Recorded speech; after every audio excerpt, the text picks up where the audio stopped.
Bienvenidas y bienvenidos a una nueva edición de Sobre Ciencia aquí en TV Ciudad, con un programa que tiene muchos componentes bien interesantes, pero sobre todo siempre vinculados al conocimiento que se genera en nuestro país, a la ciencia de Uruguay. Hoy vamos a tener un espacio especial para contarles sobre la primer expedición submarina que se va a realizar en 50 puntos de aguas oceánicas de nuestro país, comprendidas entre los 200 y los 3.500 metros de profundidad, lugares a donde nunca hemos podido ver qué hay. Vamos a contarles qué tipo de investigaciones y qué se va a saber en esto que se llama Programa Uruguay Sub 200, pero además vamos a contarles sobre el telescopio más viejo de Uruguay.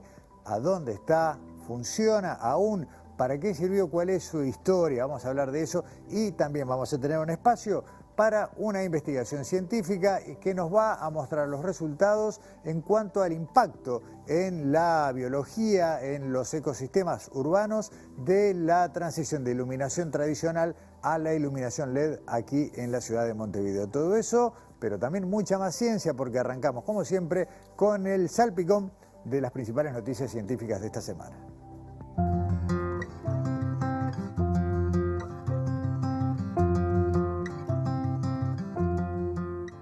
Desde su construcción en 1889, la Torre Eiffel de París exhibe los nombres de 72 científicos grabados en letras doradas en su primer piso. Sin embargo, entre esos nombres no hay ninguna mujer. Ante esta ausencia, la alcaldesa de París, Anne Hidalgo, en colaboración con la Sociedad de Explotación de la Torre Eiffel y la Asociación Mujeres y Ciencia, creó un comité científico que ya mantuvo su primera reunión. La comisión estudiará las condiciones necesarias para colocar los nombres de mujeres científicas en la Torre Eiffel y ofrecer recomendaciones en este sentido. Establecerá además los criterios de selección de las científicas que serán homenajeadas. Para ello, se reunirá periódicamente hasta julio de este año. Los resultados y las recomendaciones se presentarán en un informe que se entregará al Ayuntamiento de París en septiembre.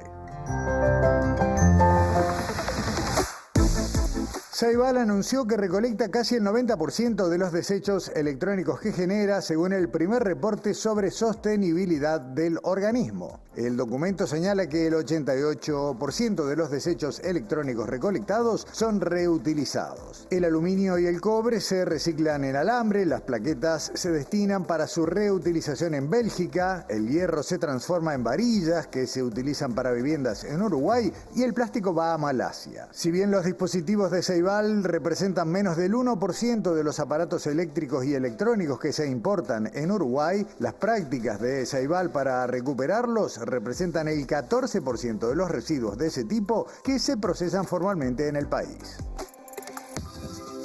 Plutón volvió a despertar el interés de la comunidad científica gracias a un descubrimiento del telescopio espacial James Webb que desafía los modelos tradicionales de atmósferas planetarias. La NASA confirmó que la atmósfera de Plutón, lejos de comportarse como las del resto de los cuerpos del sistema solar, regula su temperatura mediante partículas de neblina suspendidas y no a través de gases como ocurre en planetas como la Tierra o Marte. La información también reveló que el satélite Caronte, a pesar de no tener atmósfera estable, participa indirectamente en el proceso térmico debido a que algunos compuestos se transfieren desde Plutón hasta su luna. Este fenómeno de intercambio interplanetario no se ha observado en otro cuerpo del sistema solar y revela una dinámica interna mucho más activa de lo que se creía.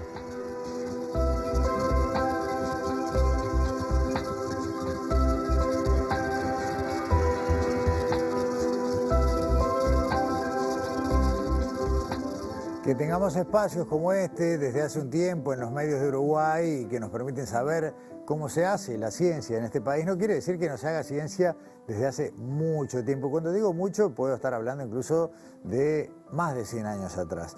Porque hay una historia que es la que vamos a compartir ahora que tiene que ver con el telescopio más viejo que hay en Uruguay, su trayecto, cómo llegó hasta acá y por qué. Daniela Hirschfeld, ¿cómo andás? Bienvenida. Gracias. Estamos hablando de 170 años más o menos, de esa etapa. Claro. Y vamos a hablar del telescopio más antiguo de Uruguay, que tiene más o menos esta edad y que sigue tan joven como hace 170 años, ¿no? Tiene buena vista. Tiene muy buena vista y además es la historia de la ciencia también un poco retratada o concentrada en este artefacto. Será que a mí me encanta la historia de la ciencia, entonces me fascina esta historia, y como yo en realidad, y muchos otros, también le fascina a Fernando Jorge. Fernando es aficionado a la astronomía. Él es ingeniero en sistemas, pero desde hace muchos años, desde niño, integra la Asociación de Aficionados a la Astronomía, una asociación de gente que le gusta la astronomía, que voluntariamente se une desde 1952, existe esta asociación, y que, bueno, que hace actividades para todo público. Sí, muy lindas, muchas veces convocan a través de las redes, ahí frente al planetario, dentro del predio del planetario al frente, ¿no? Exactamente, a veces hacen actividades en la Rambla y eso. Pero Fernando, cuando se enteró de la existencia de este telescopio, unos 20 años, 25 años, empezó a querer saber sobre este telescopio, qué era, quién lo trajo, por qué está en Uruguay, ¿no? Cómo llegó. Y eso fue lo que trató de hacer durante muchos años, de hecho 20 años, recorriendo el camino inverso, ¿no? ¿Dónde empezó este telescopio hasta hoy? Entonces, eso es lo que trató de encontrar en esto, digamos, a reconstruir esta historia de la que no se sabía nada, hasta hoy que se sabe mucho. Bien. Entonces, Fernando, en esta primera parte del informe le preguntamos: ¿quién construyó este telescopio? ¿Cómo llegó a Uruguay? ¿Quién fue su primer dueño? Y esto es lo que nos cuenta en la primera parte del informe. Veamos.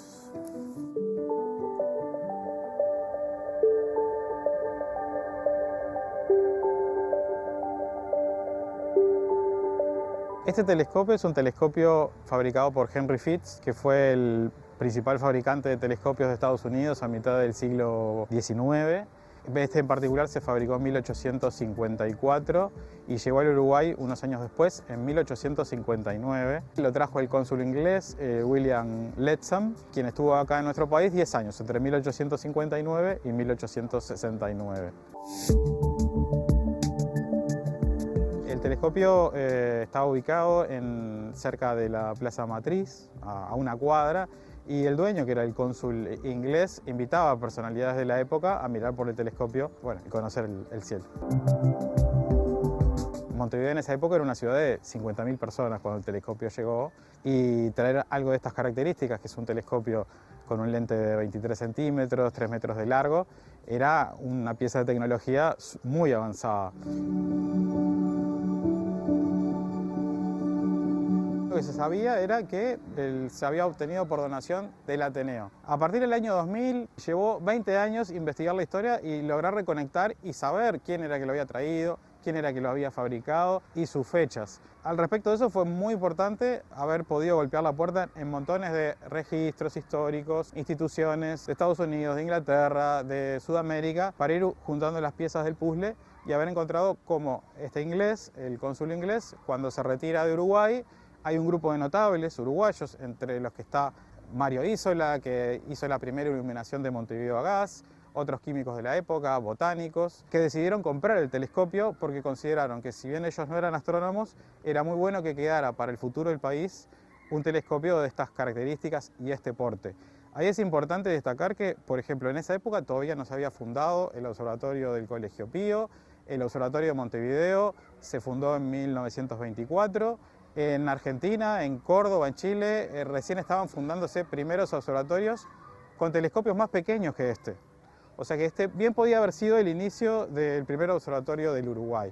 Eso no ocurrió, estas personas que no eran astrónomos lo tienen un montón de años en su poder, y finalmente cuando se crea el Ateneo de Montevideo, ellos ven adecuado donárselo. Se lo donan al Ateneo, quien aún no tenía edificio propio, y en los planes del Ateneo es, cuando construyeron el edificio, instalarlo en un observatorio. Eso por algún motivo no ocurrió, así que estuvo guardado unos 80 años en caja.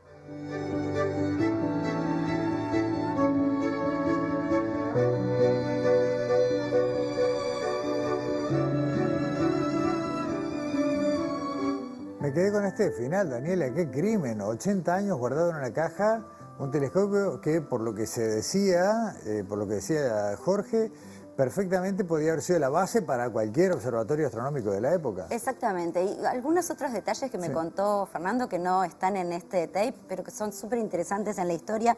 Por ejemplo, Fitz, el que lo construyó, incluso fue uno de los que desarrolló algunas técnicas y utilizó técnicas muy novedosas para la época para pulir los lentes, los cristales que daban origen a los lentes de estos telescopios. De hecho, él, gracias a esto, dicen que en la época, en Estados Unidos, 80% de los telescopios que había eran construidos por él, que eran más baratos que los europeos, que eran los de vanguardia en ese momento, ¿no? Pero en Estados Unidos, él fue el que logró esta técnica para que los cristales no tuvieran esos defectos cuando si eran muy gruesos, que, bueno, deformaban la luz que podían observar. Otra de las cosas que él me contó, que originalmente este telescopio, Fitz lo construyó para Louis Rutherford, que fue un astrónomo de la época muy conocido, incluso que fue el que tomó las primeras imágenes de la Luna, también en su época. Pero fue así que después Rutherford se lo vendió a Letson, que es nuestro cónsul, que llegó a Uruguay, por $2.000, que es más o menos unos $90.000 de hoy, ¿no? Y así fue que llegó a Uruguay. Y en todo ese periplo, que es lo que contó Fernando en la primera parte del informe, después estuvo estos 80 años, que dijo Fernando al final del bloque, hasta que salió a la luz nuevamente. ¿Qué pasó? ¿Qué pasa hoy? Nunca mejor dicho lo de salir a la luz, exactamente. ¿no? Sí. ¿Qué pasa hoy? ¿Para qué se usa? ¿En qué está este telescopio? Lo cuenta en la segunda parte del informe.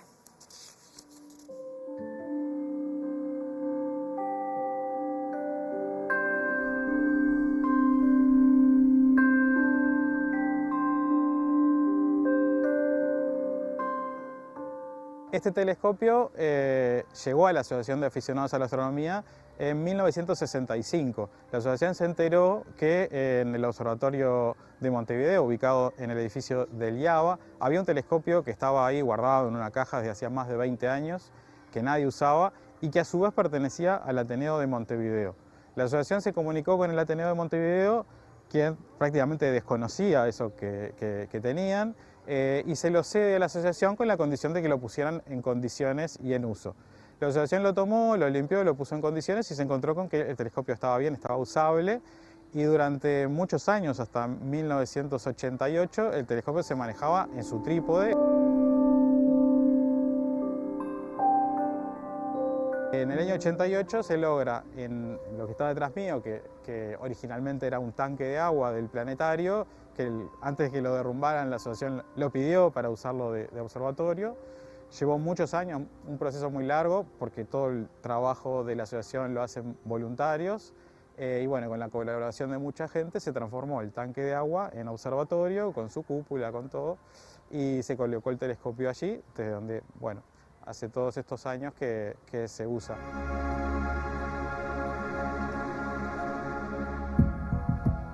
El destino que se le da a nuestro telescopio es divulgación. Hoy día dentro de la ciudad es muy difícil hacer astronomía de calidad por lo que es la polución lumínica. Pero al mismo tiempo es muy bueno tener un telescopio de este porte, con toda esta historia, para tareas de divulgación.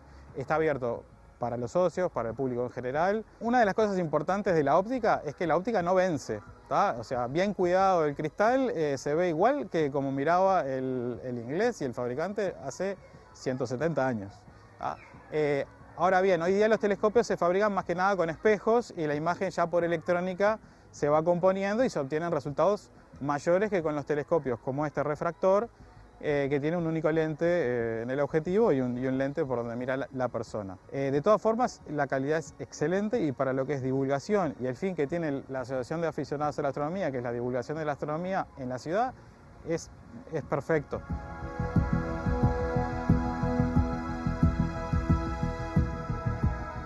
Con él se pueden ver principalmente y con muy buena calidad los planetas del sistema solar, Júpiter y sus nubes, Saturno y sus anillos, la Luna con muchísimo aumento, se puede ver mucho detalle de los cráteres y bueno, todos los cuerpos del sistema solar o cometas es ideal para ver.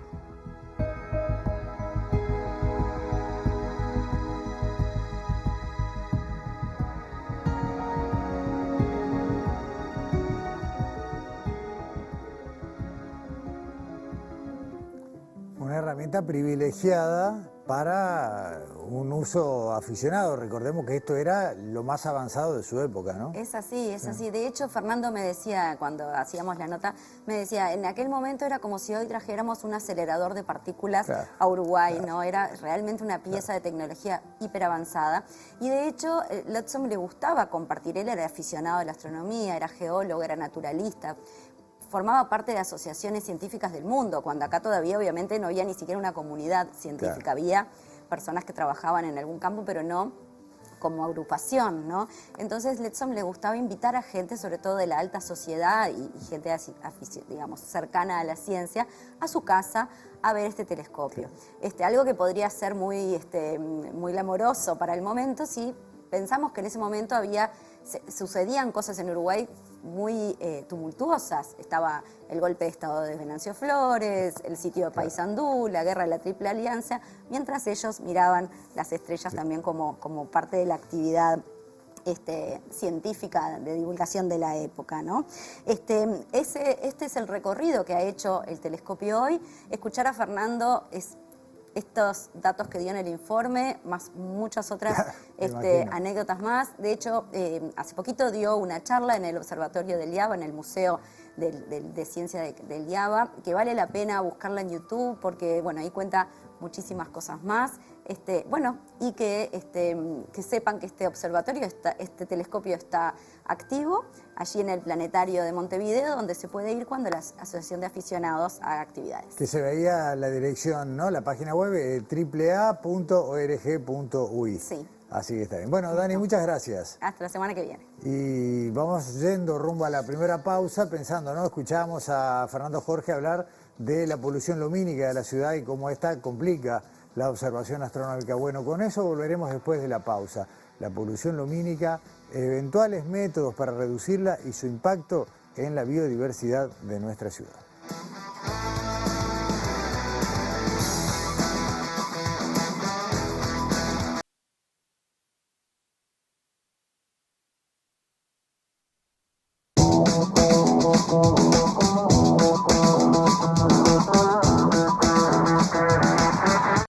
Presenta Casmu. Afiliate llamando al 1444 o en casmu.com.uy. Casmu, nos une la vida. Segundo bloque, segundo segmento de esta edición de Sobre Ciencia, lo decíamos cuando nos despedíamos rumbo a la pausa. Vamos a hablar de la iluminación en la ciudad, del uso de tecnología de iluminación LED y el impacto que esto tiene sobre la biodiversidad, sobre los animales que habitan con nosotros compartiendo este espacio urbano. Alexandra Perrone, ¿cómo andás? ¿Cómo andás, Gustavo? Muy Bien. bien. Bueno, estamos hablando de un proyecto colaborativo entre la academia y los tomadores de decisiones de la gestión pública.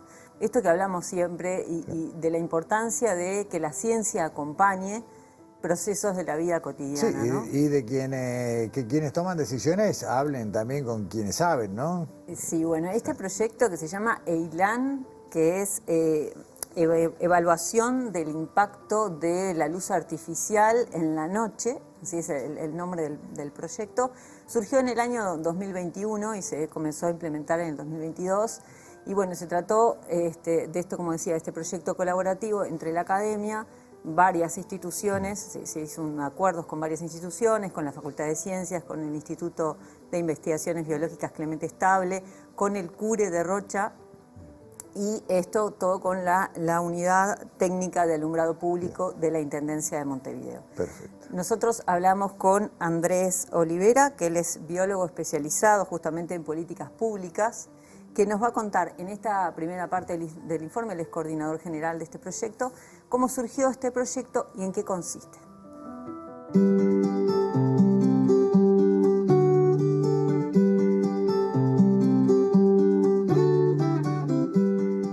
El proyecto EILAN, Evaluación de Impacto de la Luz Artificial en la Noche, surge como respuesta a una demanda, en este caso, de la gestión pública, donde Montevideo estaba en etapa de transición hacia luminarias LED. Eso implica cambiar toda la plataforma de luminarias, de las sodio, a las LED. Un factor sumamente importante de este proyecto es que acompaña en cierta medida una transformación que era inevitable. Ir hacia las luces LED era inevitable. Por un lado, porque hay una demanda de la ciudadanía por más luz. Por otro lado, también hay factores económicos que hacen de que la transición hacia tecnologías más eficientes también sea sumamente necesario desde el punto de vista de la gestión pública, pero al mismo tiempo sabemos por la literatura de que las luces en la noche son un factor de contaminación. Entonces, poder acompañar esa transición, sobre todo desde el punto de vista ambiental, era sumamente importante tener insumos para luego seguir mejorando la gestión de los espacios públicos. Este proyecto tiene una particularidad que fue desarrollado de forma de mucha vinculación y diálogo entre la gestión, digamos, la gente de la administración pública y a su vez los investigadores. Tiene distintas etapas. En un principio se comenzó, y esto es más como un abordaje clásico, de una convocatoria a investigadores de distintas líneas y distintas áreas que se pueda ver afectadas por lo que es la iluminación en la noche. Y ahí entra en el ecosistema diversos tipos de animales, digamos, insectos, aves, el arbolado, cómo se ve afectado, pero también hay cuestiones sociales, hay cuestiones de salud humana. Entonces todos esos componentes en un principio fueron integrados, considerados, y luego lo que hicimos fue que los distintos grupos fueron generando propuestas para hacer un abordaje de investigación. En la siguiente etapa lo que hicimos fue colectar esas propuestas y seleccionar en base también a prioridades y a factibilidad, donde con los plazos de tiempo y los recursos disponibles tengamos mayor posibilidades de tener resultados.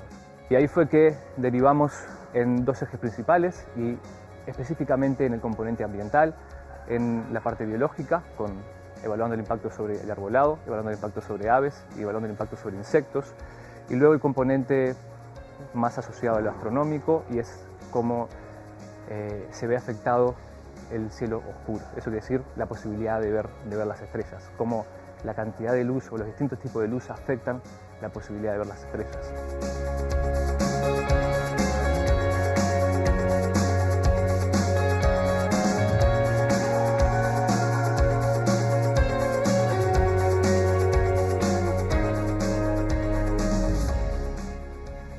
En definitiva, Alexandra, queda claro en esta primera parte del informe que si bien el objetivo de nosotros como habitantes de las ciudades es tener la mayor iluminación posible, hay un punto donde esto ya pasa a ser un problema.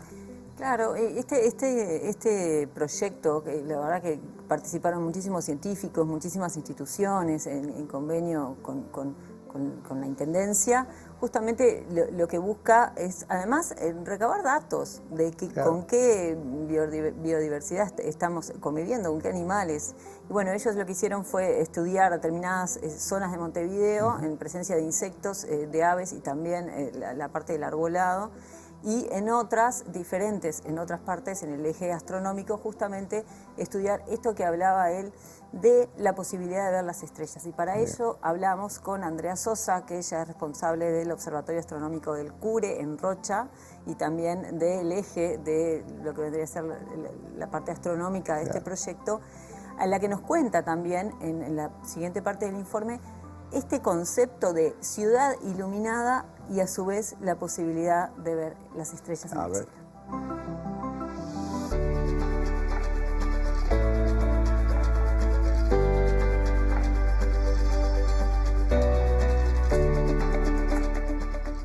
La metodología que aplicamos para la determinación de la contaminación lumínica en el cielo de Montevideo fue la siguiente.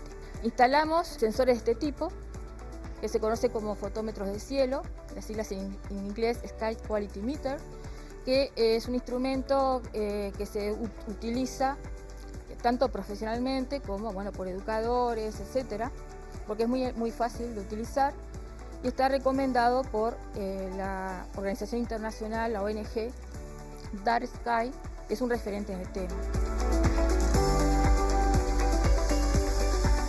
Estos sensores lo que hacen, se colocan por supuesto a la intemperie en una casita como esta, que llamamos casita, y allí los dejamos funcionando en cada punto que muestreamos de la ciudad unos 2 meses aproximadamente.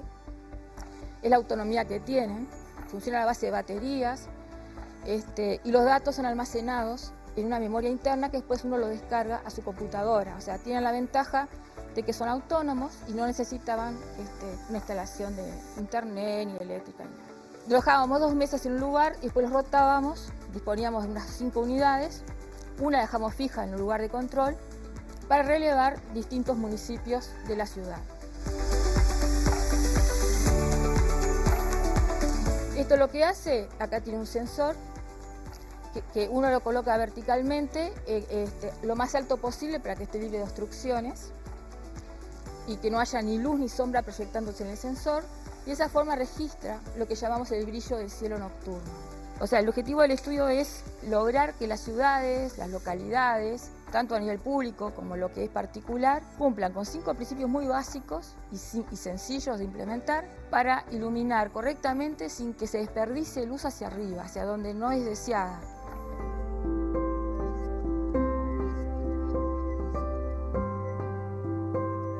Lo ideal de una ciudad es regular sus luminarias. Hay factores de diseño, de potencia emitida. En diseño me refiero al apantallamiento y la direccionalidad. La luz tiene que apuntar hacia abajo y solamente donde se precisa. La potencia no tiene que ser más de la necesaria. También con la tecnología LED se pueden incorporar sensores de movimiento, temporizadores, atenuadores. O sea, que la luz se use cuando se necesite y donde se necesite. Con eso la ciudad va a estar muy bien y la mejora en el cielo se distingue.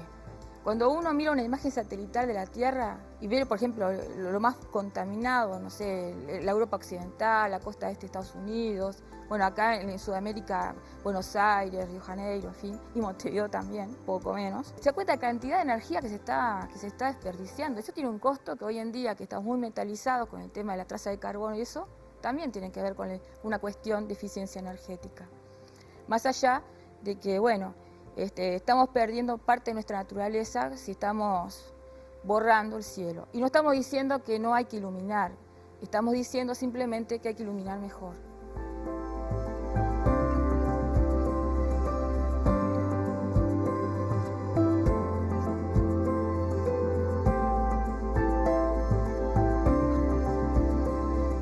Como directora del Observatorio del Cure allí en Rocha, Andrea también tiene trabajos de hace muchos años y hemos hablado en otras ocasiones sobre ciencia, desarrollando el astroturismo, el turismo astronómico y el potencial de los cielos de Rocha y cuidando también esto mismo, ¿no? La eventual polución lumínica. Claro, lo que ellos llaman el cielo oscuro, ¿no? Exacto, La protección del cielo oscuro. Pero bueno, esto que nos decía, bueno, no es que no hay que iluminar, hay que iluminar mejor y con determinadas medidas, ¿no? Ella nos contó algunos resultados, nos adelantó, bueno, en el centro de la ciudad se esperaba que se midiera un poco más de contaminación lumínica. En otros lugares fue contaminación media, como por ejemplo el Parque Lecoq, que eso le sorprendió como resultados en ese eje. Y ahora vamos a cambiar de eje y vamos a hablar de qué pasó con los insectos. Para eso hablamos con Gina Salvarrey, que ella es doctora en Ciencias Agrarias, que nos cuenta la metodología que utilizaron para estudiar qué insectos hay en la ciudad. A ver.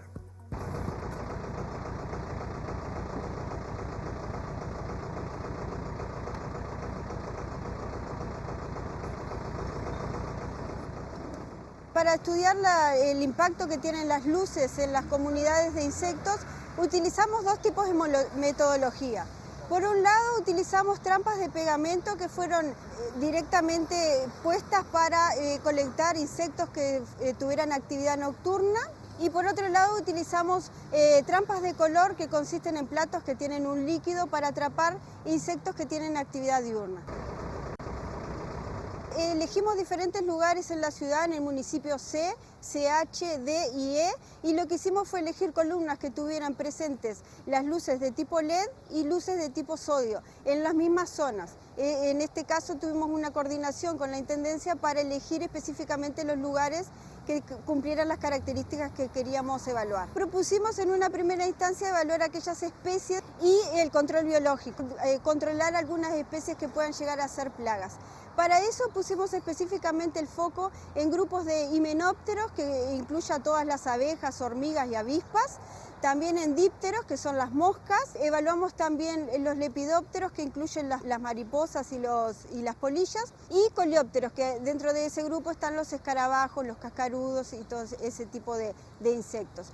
Del total de muestreos pudimos colectar un poquito más de 18.000 insectos que tenían actividad nocturna y casi 2.500 que tenían actividad diurna. Y dentro de ese grupo encontramos o pudimos identificar más de 283 morfoespecies, pero vimos también que si bien había alguna atracción y diferencias en cuanto a las zonas y a la atracción por el tipo de luz, la composición en términos de especies era más o menos parecida en todas las zonas y en las trampas, tanto diurnas como nocturnas. Encontramos que la luz LED tiene una mayor atracción y dentro de estos insectos se destacaban los himenópteros y otro tipo de insectos que, si bien no son polinizadores, tienen una función como parasitoides, o sea, controlan y parasitan diferentes insectos que pueden llegar a ser plaga. Es por eso que tienen gran importancia ecológica.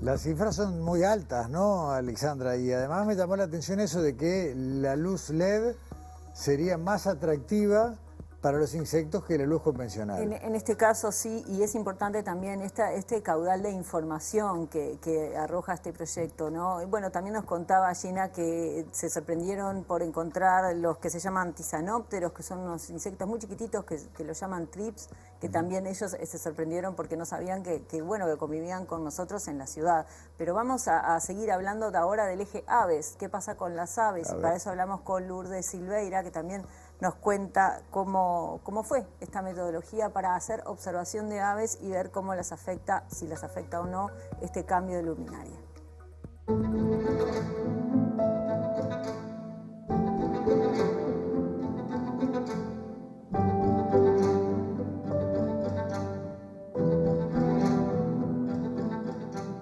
Bueno, lo primero que hicimos nosotros fue definir 4 zonas de Montevideo en base a la disponibilidad de sitios con ambos tipos de luminarias para poder realizar las comparaciones.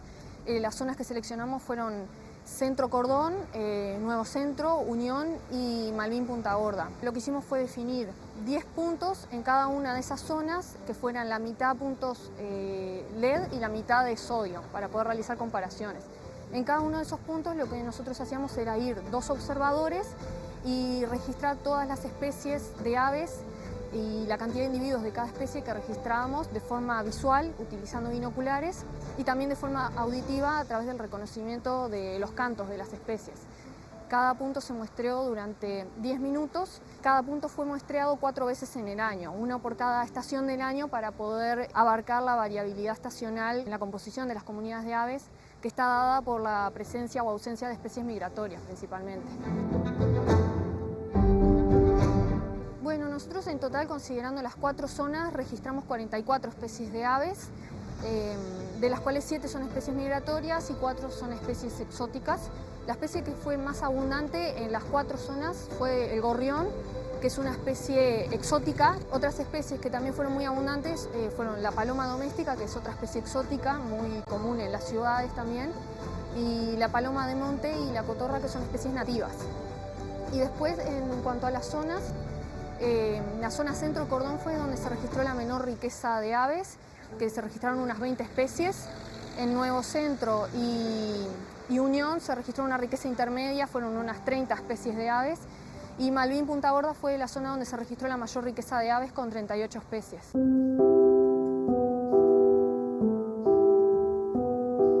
Las principales diferencias que registramos nosotros entre luminaria LED y sodio se dieron exclusivamente en la zona Centro y Cordón.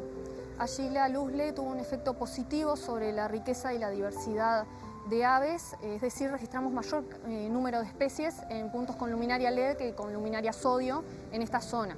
En las otras zonas no se registraron diferencias significativas, considerando la comunidad de aves en su totalidad entre tipos de luminaria.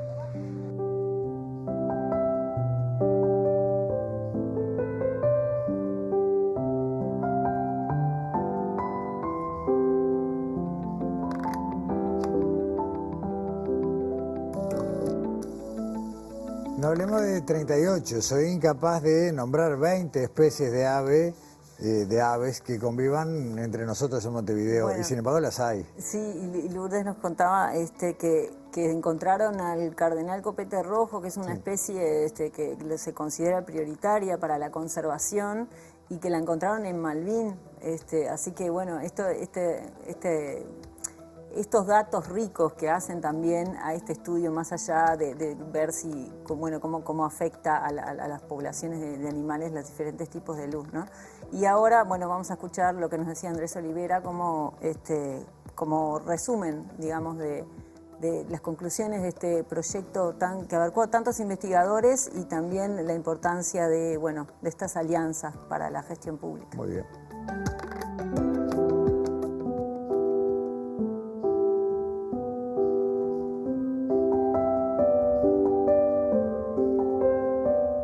Los resultados generales de este proyecto están dentro de lo esperado en varios de los ejes. Puntualmente, tanto en aves como en arbolado, no se vieron efectos significativos, si bien algunos marginales e incluso resultados que hay que seguir analizando, pero no se vieron grandes efectos. Eso, por supuesto, hay porqués de fondo. Nuestros árboles tienen mucho tiempo, la mayoría de las luminarias están por debajo de la copa de los árboles, entonces en eso hay una línea donde seguir y continuar trabajando. Sí se vio un impacto también en insectos, y eso lógicamente estaba dentro del esperado de ser uno de los espacios, digamos, de los ejes donde se podía visibilizar eso, y donde fue más importante y tomó mucho valor el haberlo hecho en conjunto, tanto con arbolado como con aves. Por tanto, independientemente de no tener resultados significativos en uno específicamente, al analizarlos de forma integral nos puede dar también mayor información. Lo que sí es novedoso y hace en cierta forma único a este proyecto hasta ahora, y le ha dado mucho valor al momento de presentarlo en distintos congresos específicos sobre este tema, es el componente integral. Cuando hicimos un abordaje integral entre distintas áreas que se puedan vincular, donde los resultados puedan ser comparables unos con otros, donde podamos realmente tener evidencia comparativa en el espacio urbano, y esta vinculación directa donde se pueda aplicar el conocimiento que obtuvimos y los resultados que tuvimos, que luego se puedan transferir de forma directa a lo que es la implementación, tanto en políticas como en gestión pública. Y eso le dio un valor muy grande. Tanto que, por ejemplo, en el congreso, uno de los congresos más importantes sobre esto, se llama Artificial Light at Night, luz artificial en la noche, ganamos un premio, y el premio fue básicamente para este proceso, ¿no? Para lo que fue el proceso. Entendemos que en la medida que sigamos trabajando en esta línea, esto va a seguir siendo valorado como algo sumamente novedoso de vinculación entre la academia y la gestión pública. Que salga todo lindo. Chao, suerte.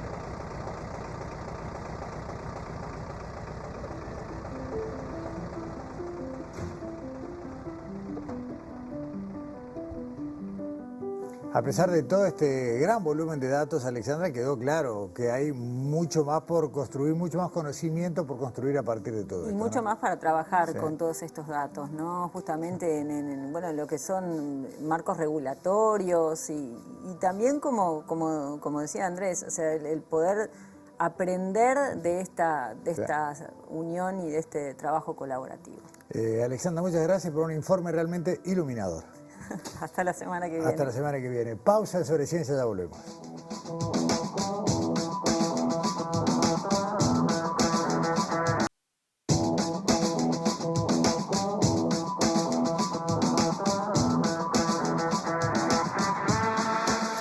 El 8 de junio se celebró en todo el planeta el Día Mundial de los Océanos, pero en Uruguay de alguna manera las cosas se adelantaron un poco, porque a partir de la puesta en funcionamiento de la Expo Sostenible, que recordemos arrancó el 5, bueno, dio marco para algo que sucedió el 6, estoy haciendo el lío de fechas bárbaro, pero no es lo relevante. Lo cierto es que ese día 6 se hizo público lo que va a ser una expedición única hasta ahora en lo que es el avance de conocimiento científico de todo el lecho de lo que podemos denominar mar uruguayo, sobre todo a partir de los 200 metros de profundidad. Se presentó allí el programa Uruguay Sub 200, Viaje a lo Desconocido, que tiene mucho que ver con la llegada a nuestro país de un barco científico, como hay muy pocos en el mundo, con el trabajo de una muy importante cantidad de personas de ciencia de distintas áreas de nuestro territorio, y tiene que ver también con la posibilidad de generar o de poner las bases de algo que suena muy pretencioso pero que es imprescindible, que es una cultura oceánica para nuestro país. Nos hemos aburrido de escuchar decir, con razón, que vivimos de espaldas al mar. Bueno, ahora no solo hay que estar de frente, sino que además hay que sumergirse. Vamos a dividir este tema en dos partes. La primera nos lleva a cruzar, bien hablamos del mar, ¿no? A cruzar el Atlántico. Vamos rumbo a Niza, donde allá se está desarrollando la Cumbre Mundial de los Océanos, y uno de los responsables científicos de la expedición Uruguay Sub-200, Álvar Carranza, está trabajando de hombre de ciencia. ¿Cómo estás, Álvar? Bienvenido a Sobre Ciencia. Buenas noches, audiencia. Buenas noches, Gustavo. Encantado, como siempre. Igualmente, igualmente. El placer es nuestro. Álvar, bueno, no es tu primera vez en Sobre Ciencia. La vez anterior viniste a hablarnos de lo que habían visto con nuestro ROV uruguayo en el Banco del Pez Limón, aguas de nuestro país. Pero ahora vamos a hablar de ver mucho más que eso. Sí, subimos un poco la escala. Acordate que cerramos el programa hablando de que esto recién empieza, porque ya habíamos en esa época avanzado bastante en las propuestas para lograr que el Falcon 2 del Smith Ocean Institute, que iba a estar presente en aguas del Atlántico Sur en este año, pudiera tener una campaña en aguas uruguayas. Y en lugar del ROV nuestro de Predeciva Modesto, vamos a contar con uno de los vehículos remotamente operados submarinos más modernos del mundo actualmente, que es el Subastian, que nos va a permitir, en realidad, el ROV tiene una capacidad de hasta 4.500 metros de profundidad de operar, y nos va a permitir acceder por primera vez a imágenes de alta definición de una gran porción de los fondos marinos uruguayos. Álvar, ¿cómo enlazás? A vos te tocó, casi por casualidad, que los dos eventos coincidieran con pocos días de diferencia, la presentación de Uruguay Sub-200 y tu presencia allá en Niza, en Francia, en esta Conferencia Mundial de los Océanos. ¿Cómo enlazás un tema con el otro? Bueno, mira, de hecho, la presencia mía acá en Niza se debe a que trabajamos en el contexto de una red internacional, la red Challenger 150, que ahora voy a explicar el nombre, que reúne a científicos de todo el mundo para avanzar en la investigación oceánica y en particular de aguas profundas. Para ello, las campañas de este tipo, como la que va a ocurrir en el Falcon, en aguas uruguayas, va a haber 2 campañas del Falcon en aguas uruguayas, va a haber 2 campañas en aguas argentinas este año, y bueno, la idea es coordinar todo eso para avanzar hacia un mapeo de ecosistemas vulnerables marinos a escala de todo el Atlántico. Y para eso nos reunimos con diversos investigadores y entidades financiadoras, por ejemplo, para avanzar en este megaproyecto que es de una magnitud enorme, del mapeo de todo el Atlántico. O sea que esto que ya es fabuloso, que estamos anunciando, que es la expedición del Falcon 2, es apenas una parte de un proyecto que, sigue creciendo y que nos va a llevar a conocer un poco más de eso enorme que es lo que tenemos bajo agua en nuestro maritorio, como gustan decirle, de manera muy acertada. Y exactamente, porque vos fijate que ningún país solo ni ningún instituto científico solo es capaz, por la magnitud geográfica de la escala, de mapear todo el Atlántico. Claro. Esto requiere, sí o sí, cooperación internacional a múltiples escalas, que ocurran las cosas, que existan las funciones de investigación, pero que además se articulen entre sí, que estandaricen cosas, técnicas, formas de hacer las cosas para lograr tener un producto homogéneo, ¿no? Y ese es el gran desafío. Algo parecido está ocurriendo con el proyecto Seabed 2030, que intenta la cartografía de batimetría multigas de todos los océanos del mundo para 2030. Todavía falta bastante, pero son como objetivos así como muy, muy ambiciosos en esta década. Bien. Álvaro, yo voy a seguir conversando acá en estudios con la otra investigadora responsable, que es Leticia Burone, pero antes de despedirte quiero saber si hay alguna cosa más que nos quede pendiente para comunicar desde allá, desde Francia. No, parece la marcha general de la conferencia parece ser bastante positiva, tiene un tenor bastante positivo. El objetivo general es acelerar la acción coordinada global para evitar la degradación de los océanos, ¿no? Y avanzar hacia el manejo sostenible de los ecosistemas marinos. Y algo que parece que está emergiendo con bastante fuerza es que se está avanzando bastante en el tema de un tratado para la reducción de contaminación por plásticos, que, si no entiendo mal, estaría siendo como firmado o cerrado en agosto en Ginebra, ¿no? Eso es un paso bastante importante. Y y lo central es que se ha puesto a lo largo de toda la conferencia, ¿no? La ciencia como central para entender mejor los océanos, los vínculos océano-clima, como eje central de la toma de decisión a nivel global. Eso capaz que es un buen resumen por el momento. Bien. Álvaro Carranza, investigador del CURE, Centro Universitario de Región Este de la Universidad de la República, desde Niza, exclusivo para Sobreciencia. Muchas gracias, te despedimos a vos y yo me corro aquí dentro del estudio. Nos vemos hasta tu regreso. Y me corro porque voy a conversar, lo dije recién, anticipé, con Leticia Burone. Leticia es la otra investigadora responsable de esta expedición. Bienvenida a Sobreciencia, Leticia. Gracias por acompañarnos. No, gracias a ustedes por la invitación. Buenas tardes. Primero que nada tengo que decir, porque no lo dije antes, que todas las imágenes que estamos mirando en las pantallas de estudio y en nuestras pantallas de televisión tienen que ver con lo que ya fue captado en otros descensos del Sebastian, que es el ROV, y de este barco, el Falcor 2. ¿Cómo le explicamos a la gente qué es un ROV? Buena pregunta. Bueno, el ROV, como estaba comentando Álvaro, trabaja de forma remota y en este caso el ROV va a ser nuestros ojos y nuestras manos en el fondo oceánico y nos va a permitir, es un equipo que nos va a permitir trabajar en el fondo marino, que nos va a permitir tomar muestras, que nos va a permitir, el ROV Sebastian presenta unos sensores muy modernos que son capaces de medir la temperatura, la salinidad y algunos otros parámetros, y uno los puede ir observando ya. Cuando uno mira, por ejemplo, lo que comentabas tú, los videos de YouTube, siempre va a aparecer a la derecha toda esa información.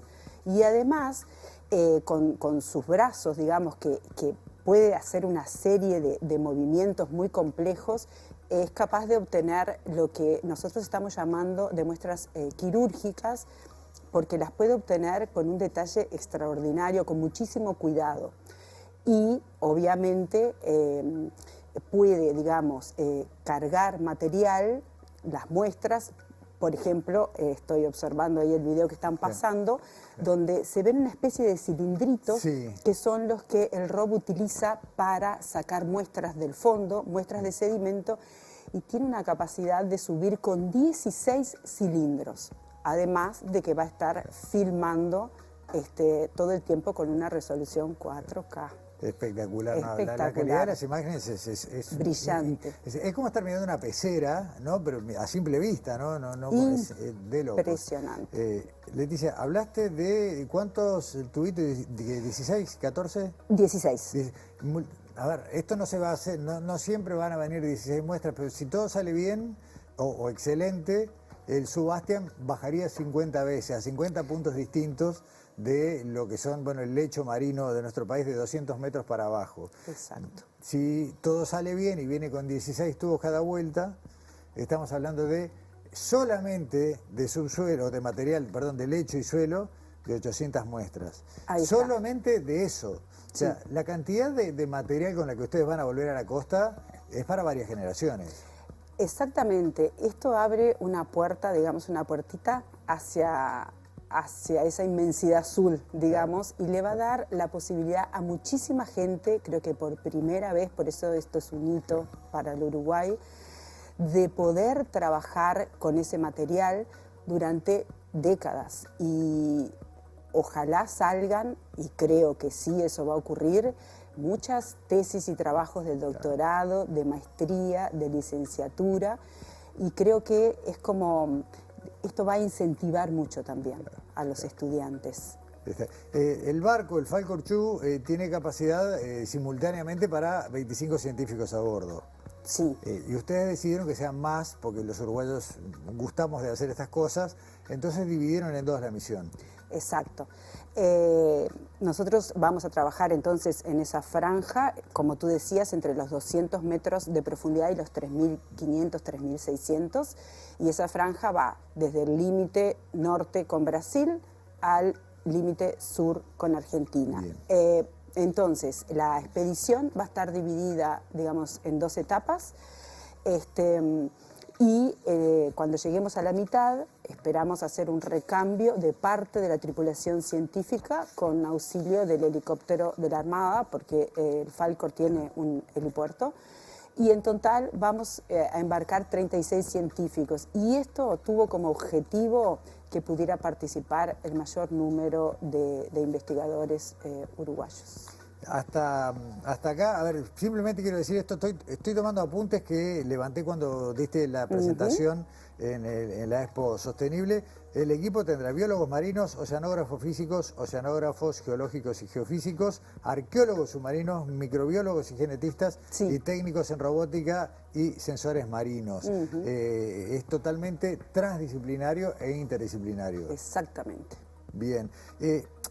Arqueólogos, ¿por qué? Porque van a ver restos de cosas que ya estaban sobre la superficie y están allá abajo. Claro, porque digamos, estos sitios que nosotros elegimos están todos, hay una base de conocimiento científico, ¿no? Claro. Entonces, uno de esos sitios es donde está el destructor.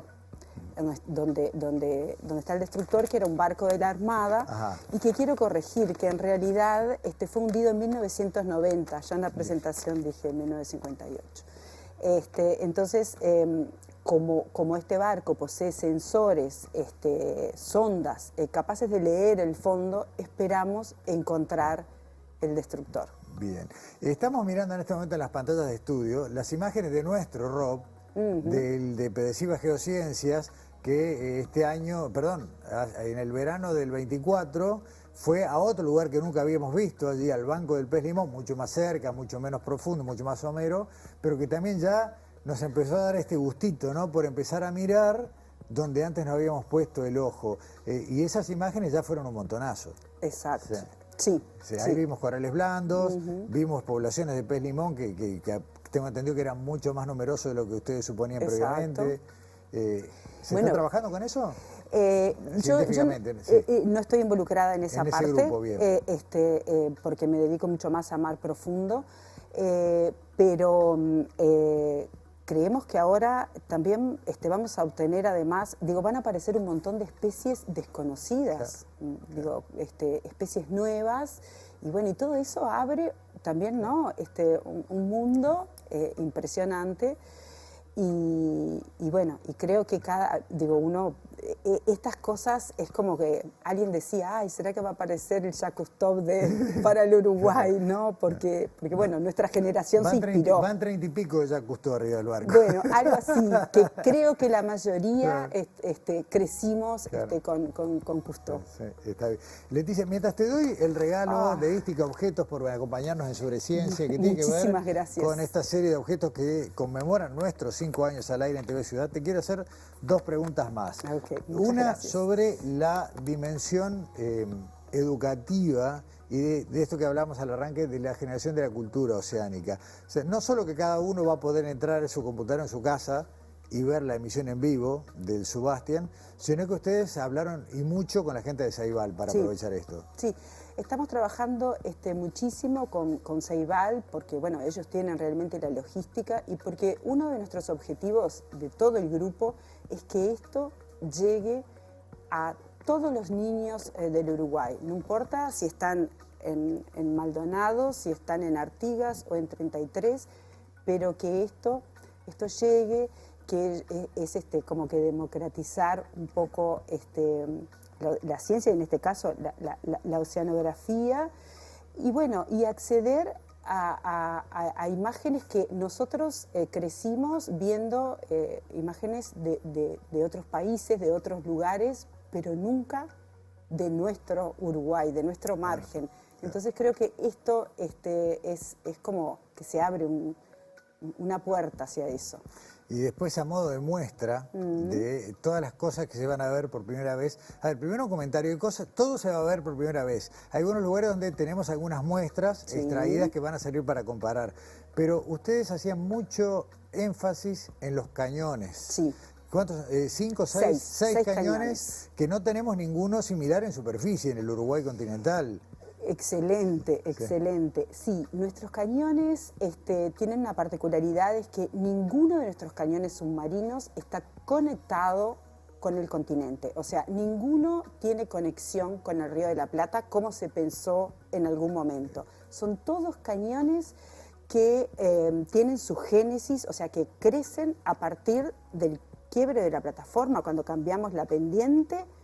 Algunos tienen lo que se llama la cabecera, que es el inicio del cañón, justamente cuando venimos del cambio de la plataforma al talud, y otros crecieron en el propio talud. Entonces, eso hace con que ocurran muchos procesos a nivel del talud, porque son como canales por donde va a pasar sedimento hacia el fondo, pero a su vez son hábitats de muchas especies endémicas que no pueden sobrevivir en otros ambientes, ¿sí? Uf, si habrá cosas para ver abajo del Muchísimas. agua, ¿no? Uno podría hacer una lista así rápida, corales de todo tipo, me imagino que rígidos, blandos, corales de otras épocas, que también les van a permitir reconstruir paleoclima. Exacto, exacto. Lo estoy haciendo cortito por una cuestión de tiempo, podríamos hablar horas, ¿no? Especies, bueno, de tipo vegetal, de tipo animal, muestras del suelo, muestras de agua, interacciones, corrientes del norte y del sur, frías, cálidas, de todo. Claro, porque además fíjate que nuestro margen justamente es como un laboratorio, ¿no? Porque ocurre todo. Tenemos la convergencia famosa, ¿no?, de Brasil, que trae aguas cálidas, pobres en nutrientes, con el agua que viene de Argentina, con la corriente de las Malvinas, que trae aguas frías, ricas en nutrientes, y entonces ese encuentro también es fantástico, ¿no? Todo lo que genera en el ambiente. Tenemos más agua que tierra. Sí, señor. No, nuestro país, digamos, en ese concepto de soberanía, tiene más superficie submarina o subacuática que emergente. Se habrá que cuidar y conocer el maritorio. Muchísimo. Como dicen ustedes, se han repetido una y otra vez, no se cuida, no se protege lo que no se conoce. Exactamente, y lo dijo Cousteau. Muy bien. Leticia Burone, gracias por ahora. Gracias, ni hablar que a la vuelta los esperamos con toneladas de videos. Muchas gracias a ustedes. Hasta la próxima. Chao. Cerramos nuestro programa de hoy con esta maravillosa noticia. Los esperamos acá en TV Ciudad la semana que viene.